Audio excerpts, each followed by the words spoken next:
मुख्यमंत्री नितीन गडकरींच्या पत्नी कांचन गडकरींचा शेतीत वेगळा आणि यशस्वी प्रयोग. मल्चिंग पेपर तंत्रज्ञान वापरून 1 किलो वजनाचा सेंद्रिय कांद्याचं केलं उत्पादन. सांगली जिल्ह्यातील ओबीसी नेते संग्राम मानेंचा भाजपमध्ये प्रवेश. गोपीचंद पडळकरांच्या उपस्थितीत पक्षप्रवेश सोहळा पार. मुख्यमंत्री देवेंद्र फडणवीसांकडून शरद पवारांचं कौतुक. शरद पवारांच्या अनेक गोष्टी आवडतात. मुख्यमंत्र्यांचं वक्तव्य. इंग्रजी वृत्तपत्राला दिलेल्या मुलाखतीत मुख्यमंत्र्यांकडून शरद पवारांचं कौतुक. ऑरिक सिटीमध्ये उद्योगांसाठी जागा उपलब्ध नसल्याने 8,000 एकर जागा देण्याची मुख्यमंत्र्यांची घोषणा. डीएमआयसी लगत अधिसूचित असलेल्या 7 गावातील जमिनीचे संपादन करण्यात येणार. संत एकनाथांच्या पालखी सोहळ्यात वारकऱ्यांना येणाऱ्या समस्या दूर करण्यासाठी पालखी मंडळाचं मुख्यमंत्री देवेंद्र फडणवीसांना निवेदन. पैठण ते पंढरपूर वारी दरम्यान वारकऱ्यांना विविध अडचणीचा सामना करावा लागतो. भाजपकडून स्थानिक स्वराज्य संस्थांच्या निवडणुकांच्या तयारीला वेग. मुख्यमंत्र्यांच्या निवासस्थानी बैठक पार. महापालिका निवडणुकीसाठी खलबते झाल्याची सूत्रांची माहिती. कृषी मंत्री माणिकराव कोकाटे आज परभणी दौऱ्यावर. वसंतराव नाईक मराठवाडा कृषी विद्यापीठ इथे बैठकीला उपस्थित राहणार.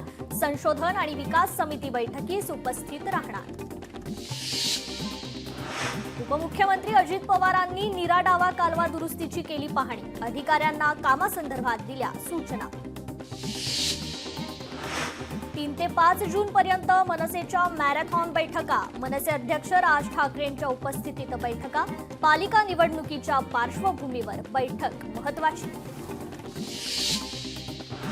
अकोला जिल्ह्यातील स्थानिक स्वराज्य संस्था निवडणूक संदर्भात पदाधिकाऱ्यांची बैठक संपन्न. निवडणुकीत यश मिळवण्याकरता दिवस रात्र एक करू, पदाधिकाऱ्यांचा निर्धार. सीमावर्ती भागात होणारं मॉक ड्रिल पुढे ढकललं. ऑपरेशन शील्डची नवीन तारीख लवकरच जाहीर होणार. प्रशासकीय कारणांमुळे मॉक ड्रिल पुढे ढकललं. सांगलीमध्ये रस्त्यांची दैना. राष्ट्रवादी काँग्रेसचं घंटानाद आंदोलन. पदाधिकाऱ्यांनी ठिय्या करत महापालिकेचा नोंदवला निषेध. मिठी नदी गाळ उपसा भ्रष्टाचार प्रकरणी अभिनेता डिनो मोरियाच्या अडचणी वाढण्याची शक्यता. डिनो मोरियाची बुधवारी आर्थिक गुन्हे शाखेकडून 6 तास चौकशी. डिनो आणि त्याच्या भावाला पुन्हा चौकशीला बोलावण्याची शक्यता. छत्रपती संभाजीनगरातील महसूल मंडळातील अधिकाऱ्यांची कार्यक्षमता वाढवण्यासाठी विशेष अभियान. मंडळ अधिकाऱ्यांची कार्यालय स्वतंत्रपणे 2 जून पासून कार्यान्वित करण्याचे निर्देश. छत्रपती संभाजीनगरमधील एन्काउंटर प्रकरणाची चौकशी सीआयडी करणार. कोट्यवधी रुपयांच्या दरोड्यातील संशयितानं केलेल्या हल्ल्यापासून बचावासाठी एन्काउंटर केल्याचा पोलिसांचा दावा. मत्स्य व्यवसाय मंत्री नितेश राणेंचा 2 जून रोजी भाजप प्रदेश कार्यालयात जनता दरबार. दुपारी 3 ते 5 यावेळी जनता दरबाराच्या माध्यमातून जनतेचे प्रश्न जाणून घेणार. रत्नागिरीतील लांजा शहरातील रस्त्याच्या दुरावस्थेकडे प्रशासन दुर्लक्ष करत असल्याचा ठाकरेंच्या शिवसेनेचा आरोप. 2 दिवसात रस्त्यांचं काम पूर्ण करा, अन्यथा आंदोलनाचा इशारा. पुण्यश्लोक अहिल्यादेवी होळकर त्रिशताब्दी जन्मोत्सवानिमित्त चांदवड शहरात भव्य मिरवणूक. अहिल्यादेवींचे वंशज श्रीमंत यशवंतराव होळकर यांची काढण्यात आली मिरवणूक. सांगलीतील जतमधील उपजिल्हा रुग्णालयाच्या इमारतीचं 95% काम पूर्ण, तर उर्वरित काम 6 महिन्यांपासून रखडलं.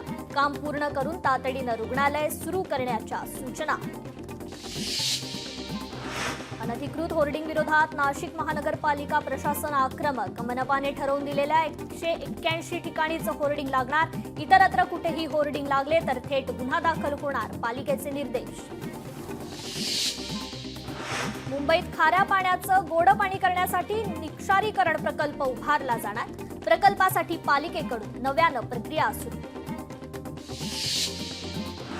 पर्यटकांसाठी आज सिंहगड किल्ला बंद राहणार. आपत्ती निवारणाच्या शासकीय पाहणी दौऱ्याच्या अनुषंगाने किल्ला बंद ठेवण्याचा निर्णय. पुण्यात फर्ग्युसन रोडवर वाहतुकीचे नियम मोडणाऱ्यांवर आता एआय कॅमेराची नजर. नियम मोडणाऱ्या नागरिकांचा चेहरा एआय कॅमेरा करणार कॅप्चर. वसई विरार महानगरपालिका प्रशासन झाडांची छाटणी करण्यासाठी सज्ज. मुख्य रस्त्यावरील अतिधोकादायक झाडांची छाटणी सुरू. वर्ध्याच्या कारंजा तालुक्यातील सिंदी विहीर मधाचं गाव म्हणून घोषित. मध उद्योजकांना रोजगाराच्या संधी उपलब्ध होणार. अमरावती शहर पोलीस आयुक्तालयात प्रशासकीय पोलीस बदल्यांचा धडाका. आज 175 अंमलदारांची विनंती बदली प्रक्रिया राबवण्यात येणार.